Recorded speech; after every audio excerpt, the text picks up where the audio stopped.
So it seems that Dark Angels are shaping up to be one of the strongest armies in Warhammer 40K right now. Let's talk through the army and the fearsome tricks that they can bring to the table.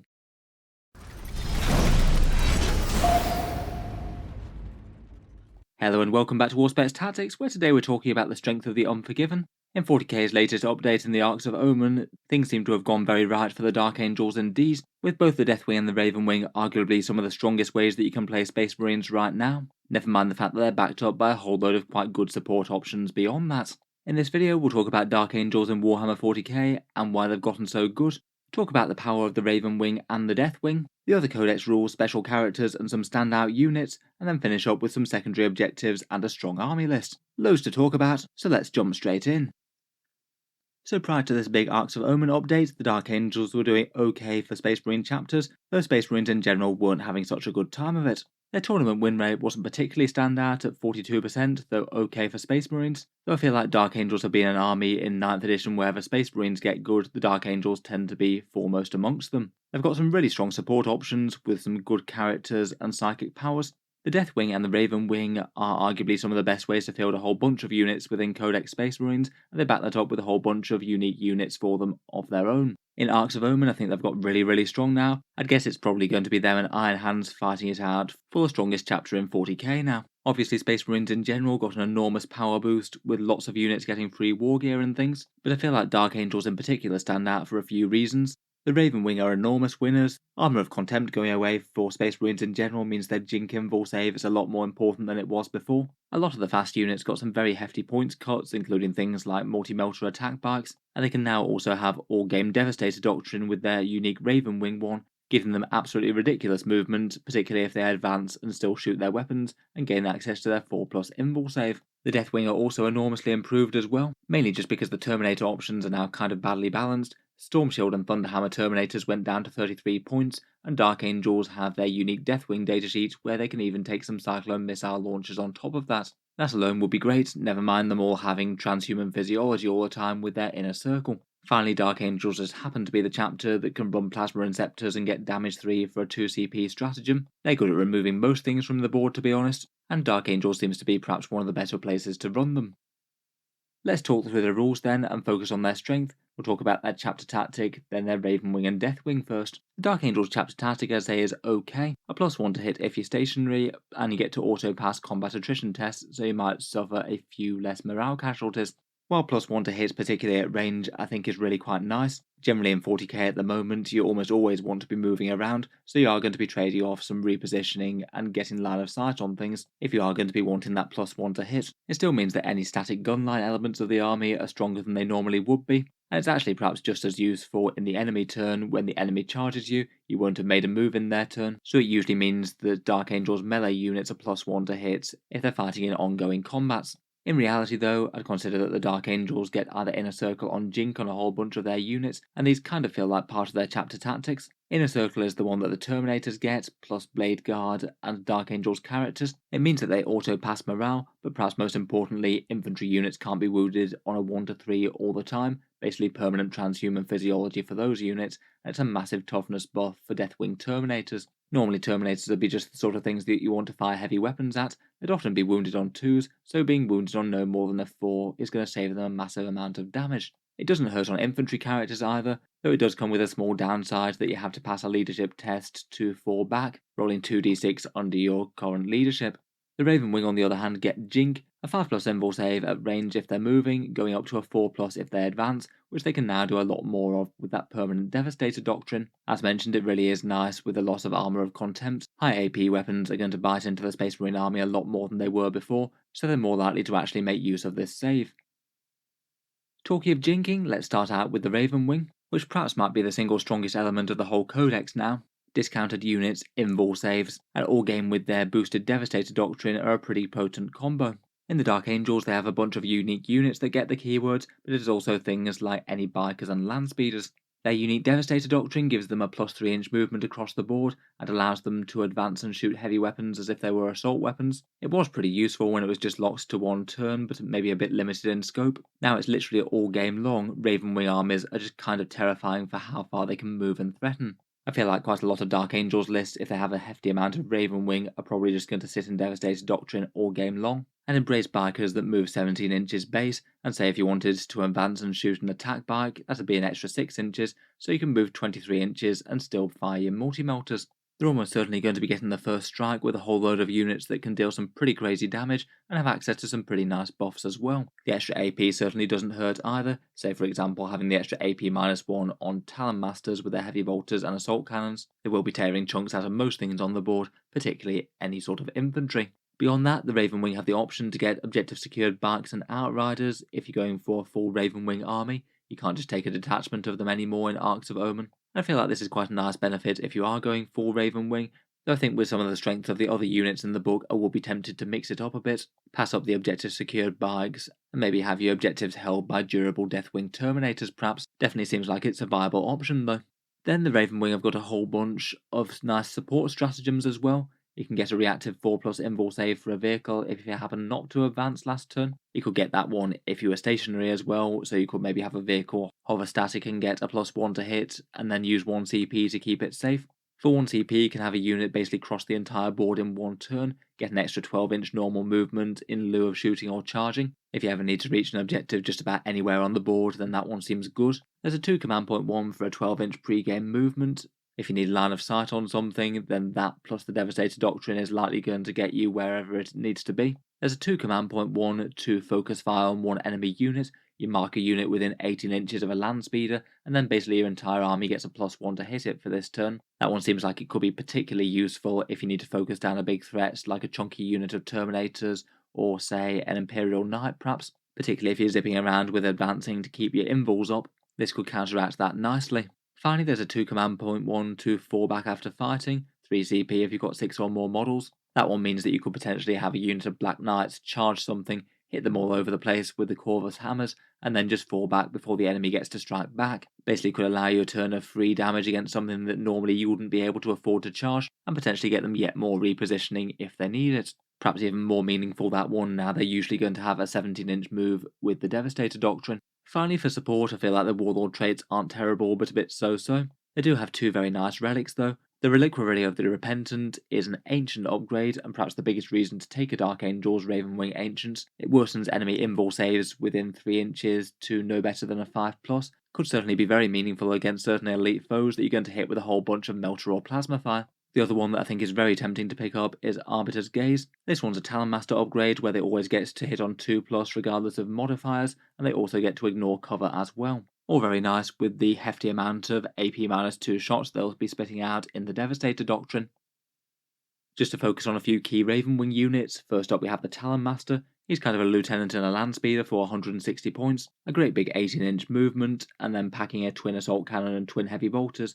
Very threatening against most things when they're AP2 in the Devastator Doctrine. He gives you lieutenant-style rerolls for nearby core units, so it's quite nice for supporting things like attack bikes. Gets to nominate a unit for your Ravenwing to ignore cover against as well, which is also a nice damage boost, and even has a tiny bit of melee with his power sword, which you could upgrade to the Heavenfall Blade if you wanted to actually make him a semi-reasonable combat threat. I feel like Talon Masters are pretty painful to play against. They are a character with less than 10 wounds that get character protection, so you can have them hovering behind your battle line and just firing out a bunch of shots, and the enemy usually won't be able to do anything about them. Their speed as well means that if you desperately need to throw them out, then they can usually get line of sight on things that you wouldn't normally be able to hit, and they're potentially quite good users of that stratagem for 2 CP to make a normal move after fighting. You could potentially jump out, shoot something dead, charge something even if you're not going to do any damage to it, and then spend 2 CP to scoot back another 21 inches. Very intimidating, and I'd certainly run at least one if I was Ravenwing. The biggest weakness is that they really aren't hard to take out if the enemy does get line of sight or combat with them. They're only toughness 6 with 8 wounds and no invul save in melee. Anything that catches up with them will kill them fairly quickly. Samael at 135 points is now looking like really quite a good deal to lead Ravenwing armies. Again, he's very fast, with effectively an 18-inch move if he's sitting in the Devastator Doctrine, and he'll hit things in combat fairly hard as well with the Strength 8 Raven Sword on the charge. In general is okay, and pretty solid that is so fast. I think perhaps the best thing about him though is his Chapter Master style rerolls for Ravenwing. He could allow a big squad of attack bikes to reroll all hit rolls, pretty excellent when you have a 4+ to hit from advancing. Perhaps one of the scariest and most threatening Ravenwing units are the Black Knights though. They got a big points cut down to 30 points in the latest update, and now all their gear whatsoever is free now. Each biker will be blazing away with 2 plasma shots, and in combat they attack with a bunch of attacks with Corvus hammers at strength 5, AP -1 and damage 2. You can take up to 10 of them in a squad, and they're really quite a good unit for receiving all manner of character buffs. I feel like perhaps it's between them and attack bikes for big Ravenwing core units to support with buffs and stratagems, but for 300 points these guys could do some pretty spectacular damage to an enemy army, potentially pre-game moving if you needed it, and potentially blazing away with 20 shots at damage 3 plasma with some rerolls for a character, then perhaps charging something and moving somewhere else after fighting. With 3 wounds at toughness 5 and jink as well, they're even not all that easy to kill, at least not for how fast and dangerous they are. Definitely a top tier Dark Angels unit. The Ravenwing Apothecary is worth a mention as well, 90 points or 120 if you upgrade to Chief Apothecary. He does standard apothecary things but a bit faster, feel no pains, healing models, and potentially reviving them from the dead as well, either for 1 command point or for free if you're a chief with Selfless Healer. I've seen a lot of lists running him with Deathwing in the past, just to get that feel no pain and healing where it needs to be, but resurrecting attack bikes or Black Knights is perfectly viable as well. Might be a decent enough one to have the grenade launcher on as well to allow you the option of the stasis grenade stratagem. That's another Ravenwing one where if you get a hit with the grenade launcher, the unit's prevented from falling back, and that could be pretty devastating if your opponent's mainly going to want to try and kill things in shooting. That's far from it from the Ravenwing units though. There's the Ravenwing Champion, who's 70 points when he's upgraded to the Chapter Champion, and I feel like maybe he's a little bit of an underrated pick. A fairly fantastically solid melee combatant with the damage 3 Relic Sword, and a bunch of helpful combat rules. Dark Angels really just do have so many good support options though, I feel like a lot of things just don't get a look in. The Ravenwing Ancient I think is just a little bit underwhelming, as with a few Ancients at the moment. Maybe not terrible for the chance for multi-melter attack bikes or something to fire in death, but the main reason I'd actually think about bringing one on was if you wanted that relic to help reduce enemy invulns. The Ravenwing have their unique land speeders as well, the Dark Shroud giving its -1 to hit aura, and now the Assault Cannon got free as well. Definitely not terrible and can be a nice increase to durability I suppose, but maybe it's just a little bit on the pricey side still. The Land Speeder Vengeance I think is also very usable though, 100 points for a cheap mobile plasma turret. Again, the Assault Cannon upgrade is free now. Finally, the Flyers arguably got a bit of a nerf in Arks of Omen, having to start off the board. I'd say both the Dark Talon and the Nephilim are both kind of okay, though maybe not particularly stand out compared with just about any other unit that you could throw into Strategic Reserve. The Dark Talon's got the big Mortal Wound Cannon, and the Nephilim has a whole ton of Strength 5, AP -1 and Damage 2 shots. I guess the latter is at least a bit more interesting now you've got the Devastator Doctrine all game long if you want it. Finally, for the other generic units with the Ravenwing keyword, the Bikers and the Outriders both got a bit cheaper, the Bikers got free gear. I probably wouldn't go too heavy on them, maybe a couple of units for some insanely fast moving objectives secured if you want it. I feel like the attack bikes might be some of the stars of the show. From the generic Space Marine units, they're just 50 points with the multi-melter now, and are pretty prime receivers of just about all the Dark Angels buffs. 23-inch moving multi-melters with a 4+ invul save against ranged attacks really is quite a godly positioning advantage, even if they would be hitting on 4s with that. I can easily see people running a very good number of them, maybe buffed by Samael and a Talon Master. Finally, the Land Speeders and Storm Speeders I feel also got some solid buffs with all the points cost. The Tornado Land Speeders with the Assault Cannon and Multi-Melter are looking pretty efficient for 70 points, as are the Storm Speeder Thunderstrikes with their Last Talons, Missiles, and Icarus pods. At 135 points, a fair few people seem to be actually playing them competitively now. Overall, I feel like the Ravenwing have just a crazy amount of good stuff going here. Samael and the Talon Master are both excellent HQs to lead the formations. For primary damage dealers, I'd mainly be thinking about Black Knights and Multi-Melter attack bikes, maybe backed up by some of the Land Speeders or Storm Speeders. I feel like they're going to be a pretty crazy threat, just utterly overwhelming one area of the board with a focused strike, pretty much being guaranteed to get the first punch on the enemy with the big movement. Of course, Ravenwing aren't the only wing that the Dark Angels have. Deathwing are pretty awesome in the new game as well. Maybe not having quite as much of a change of thinking as Ravenwing as they have with the updates. They've generally been pretty strong throughout most of 9th edition, but a few things have really helped them out too. As mentioned, their Inner Circle special rule gives them Fearless and the Transhuman Physiology for infantry, making their Terminators extra tough. And if you were playing mainly Deathwing, you probably would want to move towards their unique doctrine by the Assault Doctrine on turn 3. That's the one that allows you to reroll wound rolls in melee against characters or things with 8 or more wounds. Really helps them bring down the heaviest threats around. If you're only running a few Deathwing Terminators and you're running mainly Ravenwing, it might make more sense to sit in the Devastator Doctrine all game. If the Deathwing are a small part of the army, you could always flex into it a bit, either using command points for tactical appraisal near your Warlord, or the 2 command point generic Space Marine one. Certainly helps out the Thunderhammers a bit as well, going to AP -3. Again, with the Ravenwing, they've got their first company special rule, which is a bit easier to unlock than the Ravenwing second company one. This is the one that gets your Terminators OBSEC, and to unlock it, it's a bit easier because you just have to have the units in the army be the Inner Circle keyword, and it means that you could run any of the Inner Circle characters like Ravenwing Apothecaries, Talon Masters, or even Black Knights if you wanted to, as they also have the keyword. Objective secured on super tanky Terminators is pretty great. Again, you also have the option of getting it from Rites of War from a buffing character though. Besides that, the Terminator units can take some watches in the dark. Having a single psychic denial built into the unit for free is pretty handy. You don't have to pay 5 points for it anymore. They've perhaps got a little bit less stratagem support than the Ravenwing, but they do have a few options. If you're taking ranged Terminators over Thunderhammers, then you get a +1 to wound when shooting when you come out of Deep Strike. That's a very good buff for one command point where it could affect an entire Terminator squad if you wanted to. And the Deathwing Knights in particular have one called No Foe Too Great, a +1 to wound and an extra pip of AP against vehicles or monsters. Given their own fairly monstrous melee profile, that's usually going to lead to a dead big threat. Finally, for character support, they've got a couple of reasonable relics and warlord traits. The Watched one gives you an automatic deny the witch once per game, really quite threatening if your opponent wants to be taking psychic secondaries and things. That could just turn off some victory points then and there. And another really good Deathwing one is the Pennant of Remembrance for the Deathwing Ancient. That one's a banner that allows you to give out a -1 damage to a core Deathwing unit, and just make one of the big blocks of Terminators even harder to shift. In terms of the Terminators themselves, now all the points cost basically became 33 points. I'd certainly be tempted to run the standard Deathwing Terminator squad, and I feel like now you don't pay extra for them, taking the Thunderhammer and Storm Shield really is the way to go. The Storm Shield Terminators don't care about losing Armour of Contempt, they still get the +1 to their saves and the 4+ invul, and the Thunderhammer's a pretty mighty melee weapon, better than Power Fists. The only real trade-off, I think, is losing the range of the Storm Bolters. The unit gets a free Watcher in the Dark for a single Psychic Denial once per game, which is fairly good. And now on top of all of those Thunderhammers and Storm Shields, you can also put a couple of Cyclone Missile launchers in the squad, so it's not like they're completely wasted space when they're shooting as well. Overall, these guys are just a monstrously efficient unit, far better than what a lot of other chapters can put together on the battlefield for a durable tanky damage dealer. Ideally, they want to be slogging up the board and fighting for the midfield objectives, maybe trying to keep a Terminator or two in light cover for some truly ridiculous saves with those Storm Shields against enemy shooting. Really nice for any focus buffs that you can put on them, whether it's character rerolls, psychic powers, or even just the one command point 4+1 to hit for Terminators. The Thunderhammers all like that a lot, hitting on 4s.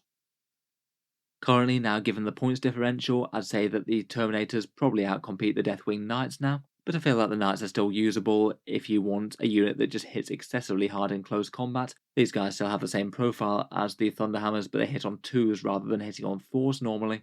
They're definitely not bad, but I would argue that the 10 points discount plus the option of some free Cyclone Missile launchers tips the balance in the Terminator's favour, and the most elite Deathwing are perhaps just a little bit less exciting as a result.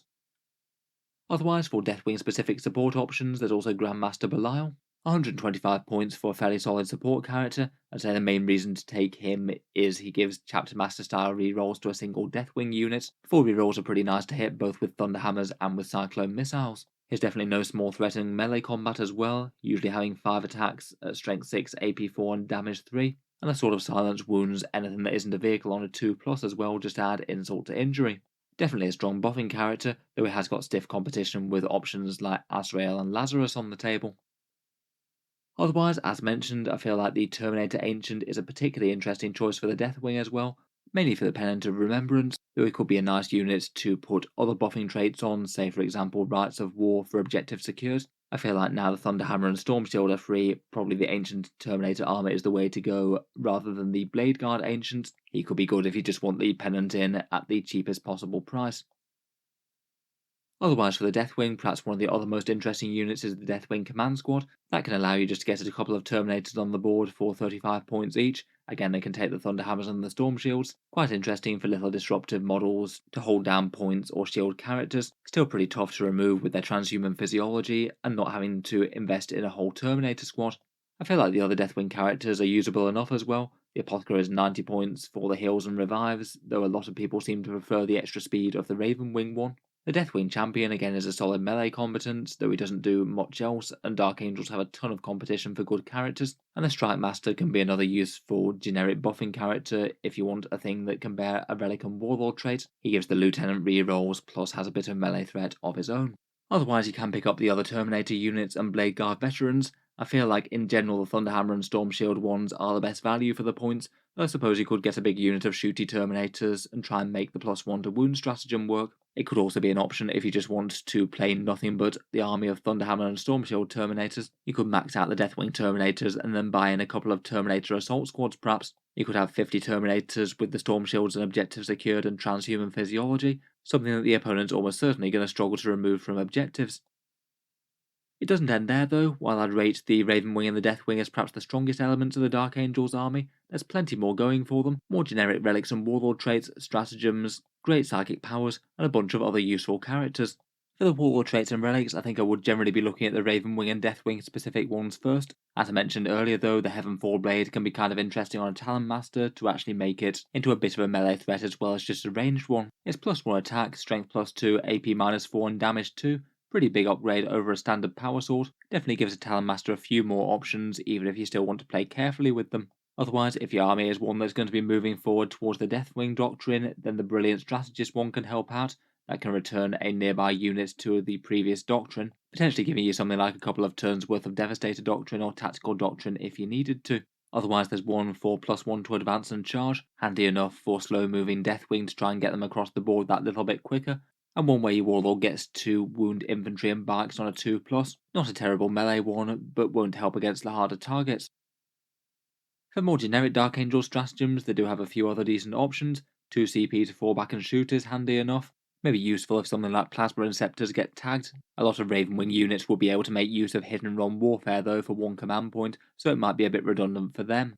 Again, I mentioned it a couple of times already, but Weapons from the Dark Age is pretty excellent and very scary on Plasma. If you overheat, then it goes from being a 2 damage attack to a 3 damage attack, massively threatening to any 3 wound infantry or heavy vehicles. Dark Angel's best places to use it are likely going to be either the Black Knights or the Plasma Inceptors, maybe some Hellblasters at a push. It could also potentially be a way of getting damage 2 output from the plasma guns without risking overcharging if you absolutely don't want to lose any casualties. Finally, for my favourite Dark Angel stratagems, there's a 1 command point one called Tactical Appraisal. This is one to allow you to change the combat doctrine for a unit within 6 inches of your Warlord. So say for example, if your entire army was going to be in Ravenwing Devastator Doctrine all game long, this could be quite nice to unlock, say, the Deathwing Assault Doctrine for a unit that desperately needed it, getting extra AP and re-rolling wounds against a hard target. Finally, for supporting rule sections, the psychic powers of the Dark Angels are absolutely standout, far better than the vast majority of other chapters' disciplines. In my opinion, there's 4 really strong ones.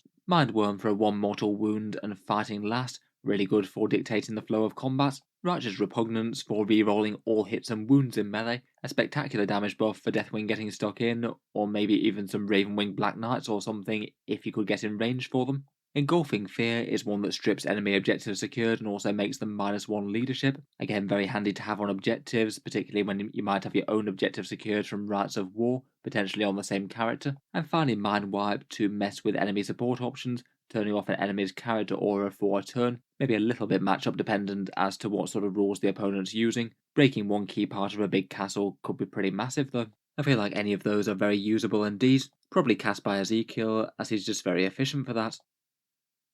Speaking of which, let's just talk through a few other characters that are neither Ravenwing nor Deathwing, starting with Ezekiel himself, who's 105 points as the Chief Librarian of the Dark Angels. Overall, for the 105 points, I think he is very efficient. He knows 3 of the psychic powers, so he gets good options, gets to cast 2 of them, and also gets a +1 to the psychic test when he's casting, so he's more reliable and less likely to be denied when he's doing so. Perhaps his biggest disadvantage is not being able to take a jump pack or something for a more mobile librarian to get the buffs where they need to be. He is pretty happily at home though, just advancing behind a Deathwing Terminator battle line, supporting them with the spells as needed, and he comes with a few other helpful rules, including a slightly boosted Force Sword, Artificer Armor with a 2+ save, and the ability to keep on with the Shock Assault buff even in rounds which you wouldn't normally trigger it. I feel like he's rarely going to be a wrong choice.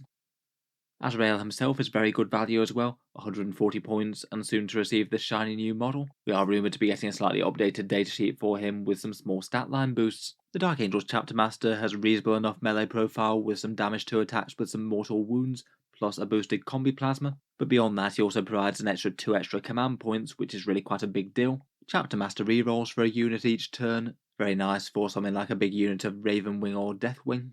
A Watcher in the Dark for a Psychic Denial, and also his ability which gives infantry or bikers a 4+ invul save when they're within 6 inches, again against ranged attacks there. The last bit is a very powerful boost indeed, though I do feel like it's maybe just a little bit not perfectly aligned with what a lot of the Deathwing and Ravenwing want to do. The Ravenwing might want to be moving forward faster, and they can get a 4+ invul save at range anyway, and Deathwing are often going to be Terminators with Storm Shields these days, who already have one. With that kind of durability buff going around though, I feel like other units maybe aren't 100% out of the question, maybe could be good for things like Eradicators or Plasma Inceptors.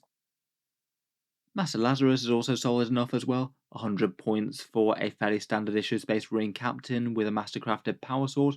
He's okay for providing some rerolls and has a nice fight in death rule. The main reason that a lot of people seem to like running him though is his aura of a 5+ save against mortal wounds. It helps cover the Deathwing with yet another decent buff against enemy damage, and mortal wounds are perhaps one of the most efficient ways to remove them with their transhuman and great saves. I feel like besides that, the rest of what he brings is just a little bit unexciting for 100 points, but he still does make his way into plenty of competitive lists.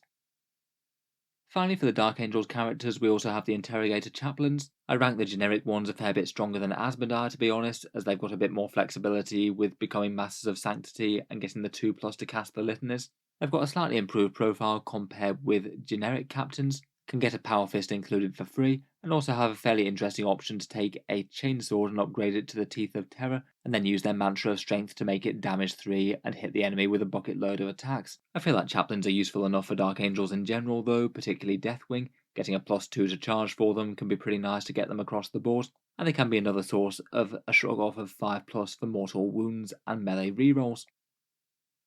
Finally, for more Greenwing Dark Angels, there are a bunch of other options that are kind of interesting outside the Deathwing or Ravenwing. I think for the most part though, I'd probably use these as a bit of a support piece as opposed to the mainstay of the army. The Deathwing and Ravenwing rules just are pretty standout in their own rights. I think having a few troops for a bit of forward deployment isn't the worst, potentially infiltrators or incursors. They can make use of that new Space Marine ability to take objectives and then move off them if they want to, which is kind of nice. And again, as mentioned a few times already, Plasma Inceptors are pretty standout at 40 points.